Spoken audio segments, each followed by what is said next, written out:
ጋሽዬ ካሉበት ዝምታቸውን ሰብረዋል። ከሰሞኑ ብሩክን እያበሸቁ የሚገኙት የጋሽዬ ልጆች የሆኑት ሃይሚና ኤፍሬም ልጃቸውን በተመለከተ ዝርዝር ጉዳይ ተናግረዋል። በመቀጠልም ስለ ብሩኬ እመሰክራለሁ፣ ለብሩክ እንደዚህ አይነት በደልና ስቃይ አይገባውም ሲሉ ያልተጠበቀ ምላሽ አባታቸው ሰጥተዋል። እውነት ጋሽዬ ባሉበት ፈጣሪ አምላክ ጤናዎትን ይስጦት፣ የሚያስቡትን ነገር ሁሉ ፈጣሪ አምላክ ያሳካሉት። የዛሬው መረጃ የምትሰሚ ከሆነ ይህ ቃል የወጣው ገዛ አባትሽ ጋሽዬ ነው። ጋሽዬ ብሩክን አስመልክተው የተናገሩት ንግግር አንቺም ወንድምሽም ከምታስተላልፉት እጅግ የተለየ ነው። እባክሽ ቆም ብለሽ አስቢ። በዝርዝር ነው እማስደምጣችሁ። በተለይ ደግሞ የብሩክና ሃይሚ ሊለያዩ ነው ብላችሁ የተጨነቃችሁ የእውነት ከገዛ አባታቸው ከነ ሃይሚ የቅርብ ሰው የተሰማው ነገር ስለ ብሩክ የሚያስደስት ነው። አሁን በዝርዝር ነው እማሰማችሁ። ሰላም ውድ ሀገሬ ልጆች፣ በያላችሁበት ሰላማችሁ ይብዛልኝ። በተለያዩ አረብ ሀገራት ሆናችሁ የምትከታተሉኝ በዚህ ጦርነት ሳቢያ የተጨነቃችሁ ውድ ቅን የሀገሬ ልጆች በያላችሁበት ፈጣሪ አምላክ ጤናችሁን ይስጥልኝ። ምንም ሳትሆኑ ምንም አካላችሁ ሳይነካ በሰላም ለሀገራችሁ ያብቃችሁ። ለምትወዱት ለምትናፍቁት ቤተሰብ ሀገራችሁ በሰላም ያገናኛችሁ።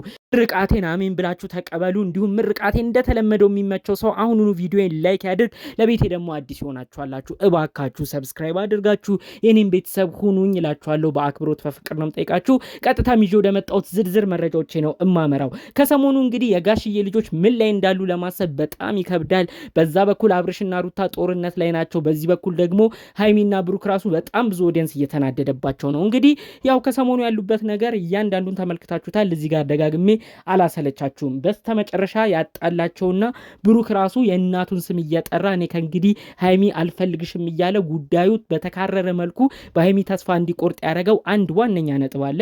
እንግዲህ የሃይሚ ወንድም ኤፍሬም የሚባለው ወይም ኤፋ ተመትቻለው፣ የመታኝ ደግሞ ብሩክ ነው። ብሩክ ደግሞ የመታኝ ለህቴ ለሃይሚ እሱ እንደማይጠቅም ስናገር፣ ከብሩክ ራቂ ብዬ ስናገር በሱ ተናዶ ነው ያስደበደበኝ ያስቀጠቀጠኝ ብሎ ብዙ ቪዲዮ ትናንት ተሰርቶ ነበር። በመቀጠልም ሃይሚ የወንድሟን የኤፍሬምን ምክር ሰምታ የሱንም ሐሳቦች ተቀብላ ወንድሜን ብሩክ አስደብድቧል ብላ እንግዲህ ብሩክን በጥፊ ስትመታው አይተናል ማለት ነው።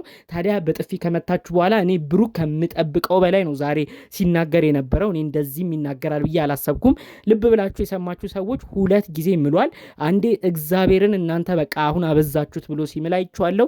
በመቀጠል ደግሞ ሌላ ምንድን ነበር ያለው? ዋነኛ ነገር የእናቱን ስም እየጠራ ከእንግዲህ በቃ በእናቱ ሁሉ እየማለ ነው ሲናገራቸው። ከእንግዲህ ከነሱ ጋር ቀልድም ምንም አይነት ነገር ከነ ሃይሚም ከቤተሰቦቿም ጋር እንደማይፈልግ የተናገረው። እኔ እዚህ ጋር ያስተዋልኩት አንድ ነገር አለ። ከዚህ በፊት አንዳንድ ነገር የሚሰሩት ለድራማ ነው ምናምን የሚባሉ አሉ። ዛሬ ግን ብሩኬ ቤተሰቡንም የፈጣሪውንም ስም እየጠራ የማለበት ነገር ጉዳዩ የእውነትና የተካረረ ነገር እንደሆነ ነው የተረዳሁት። እንግዲህ ይህንን አስመልክቶ የሃይሚም የኤፍሬምም አባት የሆኑት ጋሽዬ ካሉበት መልእክታቸውን አስተላልፈዋል ማለት ነው። እሳቸው የተናገሩት ጋሽዬ ምንድነው? እነዚህ ልጆች ምንድነው አሁንም ጠላት የሚያስገቡት? ምንድነው ለሰው ክፍተት የሚፈጥሩት? ልጄ ኤፍሬም ጋርም እደውላለሁኝ። በዛ በኩል ደግሞ ሃይሚ ልጄ ምንድነው ብሩክን የምታረገው? ለምንድነው ክብሩን ዝቅ የምታረገው? ለምንድነው ከካሜራ ውጪ የማይወያዩት? ሁልጊዜ ችግራቸው ካሜራ እየቀረጹ ይወያያሉ። በመቀጠልም በመካከላቸው ክፍተት ይመጣል። ያንን የተቀረጸውን በዩቲዩብ ያየ ሰው ድጋሚ እነሱን ያጣላል። ምንድነው ችግራቸው እነዚህ ሰዎች ያሉበት ነገር ብለው ነው በጣም የተናደዱት። በመቀጠልም እኔ ልጄ ኤፍሬምን ያስመታውን ሰው እፈልጋለሁኝ፣ ብሩክ ግን እንደዚህ እንደማያደርግ እኔ እመሰክራለሁ። ብሩክ እጅግ የተከበረ ሰው ነው። ቤተሰቦቹ ጥሩ ናቸው። እሱም ጸባዩ ጥሩ ነው፣ እመሰክርለታለሁ ብሎ ነው እንግዲህ ያልታሰበ መልእክት ጋሽዬ ያስተላለፉት። የሚገርመው ጋሽዬ በተለያዩ ጊዜያቶች ላይ ለብሩክ ጠበቃ በመቆም ብዙ ጥሩ ነገር ሲናገሩ ሲመሰክሩለት አይተናል። ከዚህ በፊትም ስለ ልጃቸው ሲጠየቁ እኔ ሃይሚን አሳልፌ ወደ አዲስ አበባ እንድትሄድ የፈቀድኩት፣ ሴት ልጄን ከጉያዬ ነጥዬ አዲስ አበባ እንድትሄድ የፈቀድኩት በብሩክ ምክንያት ነው። ብሩክ ጨዋ ስለሆነ፣ ብሩክ ታማኝ ስለሆነ፣ ብሩክ ቤተሰብ አክባሪ ስለሆነ ምንም እንደማያረጋት ስለምተማመን ነው ልጄን አሳልፌ የሰጠሁት ብለው ብዙ ጊዜ ነው ስለ ብሩክ የተናገሩት። ታዲያ አሁንም እንግዲህ ብሩክ አስደብድቧል ተብሎ ሲወራ ኤፍሬምን እሳቸው እነዚህ ልጆች ሌላ ጸብ ውስጥ ገብተውብኛል፣ ሌላ ነገርም ተነካክተውብኛል እንጂ ብሩክ በፍጹም እንዲያስደርግም። አሁንም ቢሆን ሃይሚና ብሩክ ለምንድነው ክፍተት መሀል ላይ የሚያስገቡት? ሃይሚስ ለምንድነው ለህኛ የሆነች በህዝብ ፊት ካሜራ እያመጣች ብሩክን የማይገባ ነገር የምታደርገው ብለው ነው የተናደዱት። የተናገሩት። በጣም ከዛ ሁሉ ባለፈ መልኩ ደግሞ ኤፍሬም ራሱ ለምንድነው ልጆቹን ለማለያየት የሚሞክረው? እኔ እመክር የለ ወይ? እኔ ገስጽ የለ ወይ? ክፍተት ሲኖር ሁለቱ ሲጣሉ ለምንድነው እኔ የማይነገረኝ? ለምንድነው እኔ የማልጠራው?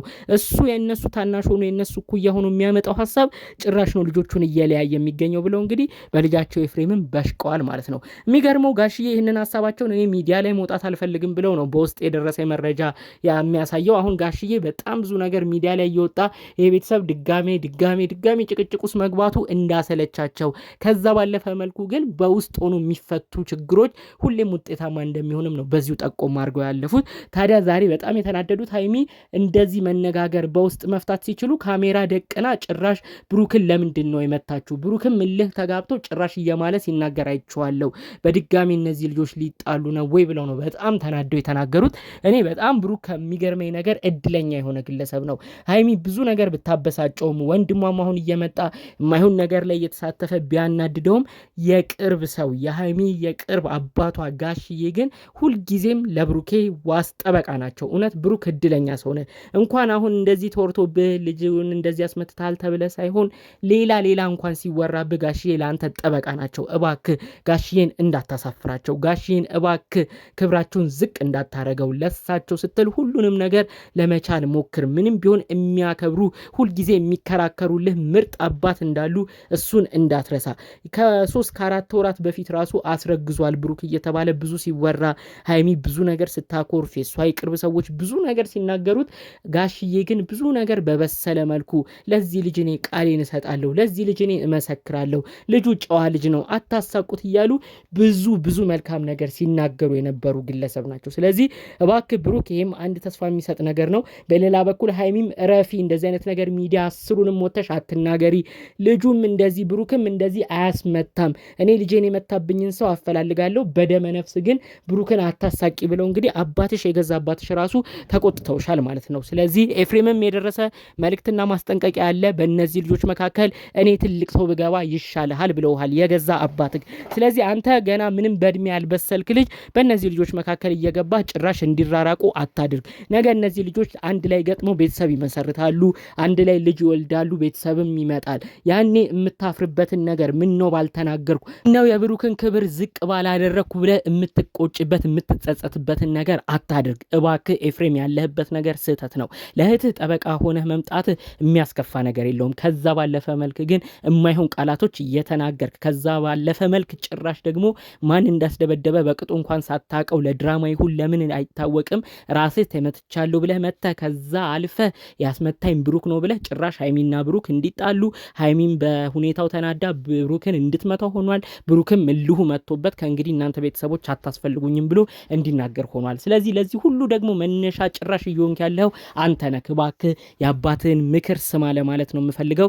እነዚህ ልጆች ብዙ ጠላት አላቸው። ስለዚህ እናንተም እየመጣችሁ ቤተሰብ የቅርብ የተባላችሁም እየመጣችሁ ብሩክና ሀይሚን የሚለያይ ሀሳብ እየተናገራችሁ ጭራሽ ልጆቹን አታራርቋቸው። በተቻለ መጠን አዋቂ ትልቅ ሰው የሚናገረውን ነገር ለመስማት ይሞከር ለማለት ነው የምፈልገው። ጠቅለል ባለመልኩ እንግዲህ ጋሽዬ በአጠቃላዩ ብሩክ አይዞህ ብለዋል። ሀይሚንም ረፊ ተረጋጊ፣ ብሩክ እንደዚህ መጥፎ ነገር አያረግም ሰውም አያስደበድብም ብሎ የመሰከሩበትን ነገር ለማሰማት ነው ብቅ ያልኩት። ለእነዚህ ልጆች አሁንም ቢሆን ፈጣሪ አምላክ አጠገባቸው ሆኖ የማያስማማቸውን ነገር ሁሉ አርቆላቸው እንዲስማሙ የእውነት ከልብ ምኞቴ ነው። ጠቅለል ባሉ መረጃዎች ይዤላችሁ የመጣሁት ይህን ይመስል ነበር። በሌሎች ቪዲዮቻችን እስክንገናኝ ሰላሙን ሁሉ ተመኘውላችሁ። ሰላም።